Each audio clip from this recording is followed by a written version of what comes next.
महिला के प्रजनन तंत्र में एक यूट्रस है।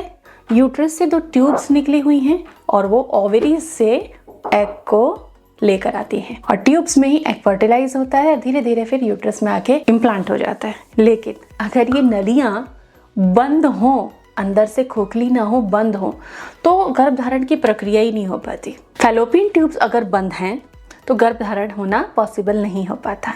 तो IVF, IUI इनकी बजाय क्यों ना गर्भधारण के लिए गर्भ नली को ठीक कर लिया जाए। क्या क्या चीज़ें हैं, क्या रीज़न है, क्या फैक्टर्स हैं, क्या टिप्स हैं, वो सब कुछ आज आपके लिए इस वीडियो में।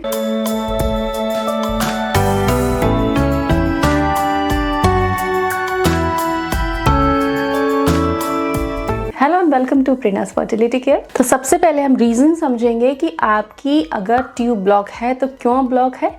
लेकिन आपकी ट्यूब अगर ब्लॉक है तो आप इस तरह से बैठे बैठे पता नहीं कर सकते। इसके लिए जब आपको 1 साल से ज़्यादा हो जाता है नेचुरली कांटेक्ट रहते हुए, लेकिन कंसीव नहीं हो रहा है, तब आपको अपनी गायनेकोलॉजिस्ट से विचार विमर्श करके HSG टेस्ट कराना चाहिए। HSG टेस्ट कोई कठिन टेस्ट नहीं है, 10 मिनट का टेस्ट है। एक्सरे फिल्म ली जाती है जिससे कि आपकी ट्यूब्स की कंडीशन, ब्लॉकेज का पता लगता है और इसके साथ ही एडिशनल इन्फॉर्मेशन में मिलती हैं कि आपके यूट्रस की हेल्थ कैसी है गर्भधारण के लिए। So HSG is a very normal test और 2,500 से 3,000 का खर्च होता है इसके अंदर और इसमें डाई इंजेक्ट की जाती है और बहुत सिंपल प्रोसीजर होता है। ये कोई डरावना टेस्ट नहीं होता।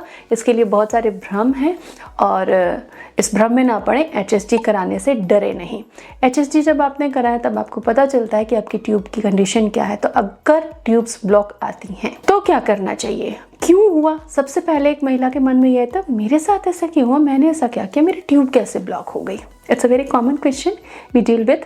सो ट्यूब अगर ब्लॉक है तो इसके मल्टीपल रीज़न होते हैं। कई बार जन्मजात विकृतियां, अगर आपको एक भी बेबी नहीं है अभी तक, पहले बेबी के लिए संघर्ष कर रहे हैं, ट्यूब ब्लॉक है, तो जन्मजात भी विकृतियां हो सकती हैं।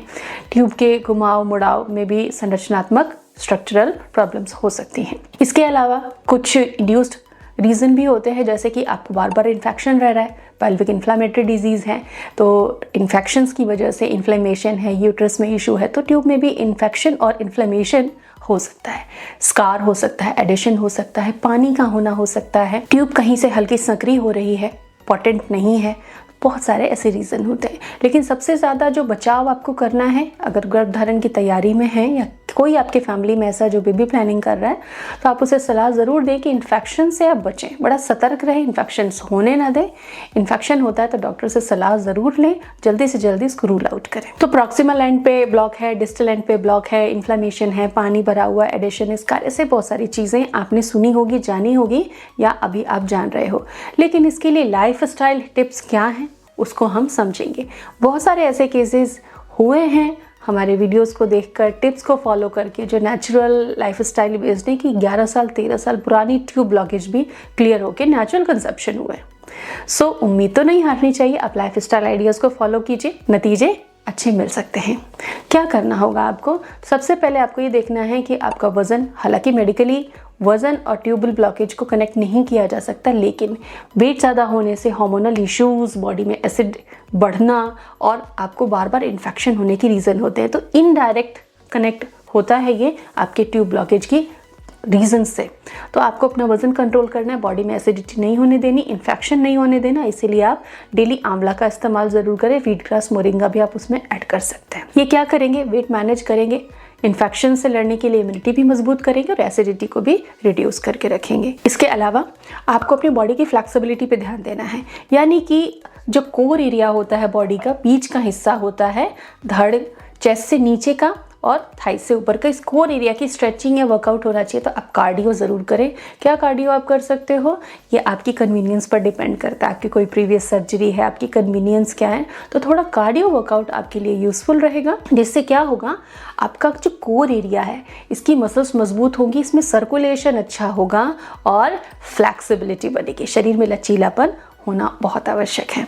इसके अलावा आपको क्या करना है, जो आयुर्वेदिक और एंशियंट आइडियाज़ हैं कि कैस्टर ऑयल, अरंडी का तेल जो होता है वात शामक है, वात के जो दोष होते हैं उनसे ये इश्यूज़ हमें इनफर्टिलिटी आती हैं। तो 5 में से ये भी एक इशू होता है वात दोषों में। तो आपको क्या करना है कि कैस्टर ऑयल लेना है, गुनगुना कर लेना है, और पीरियड जब खत्म हो जाता है उसके बाद से ओव्यूलेशन टाइम तक 4-5 दिन तक आपको हल्के से पेट पर उसको अप्लाई करना है। मसाज नहीं करना दबा दबा के, या मसाज थेरेपिस्ट से वहाँ पे आपको थेरेपी नहीं लेनी है, क्योंकि वो प्रेशर यूज़ करते हैं।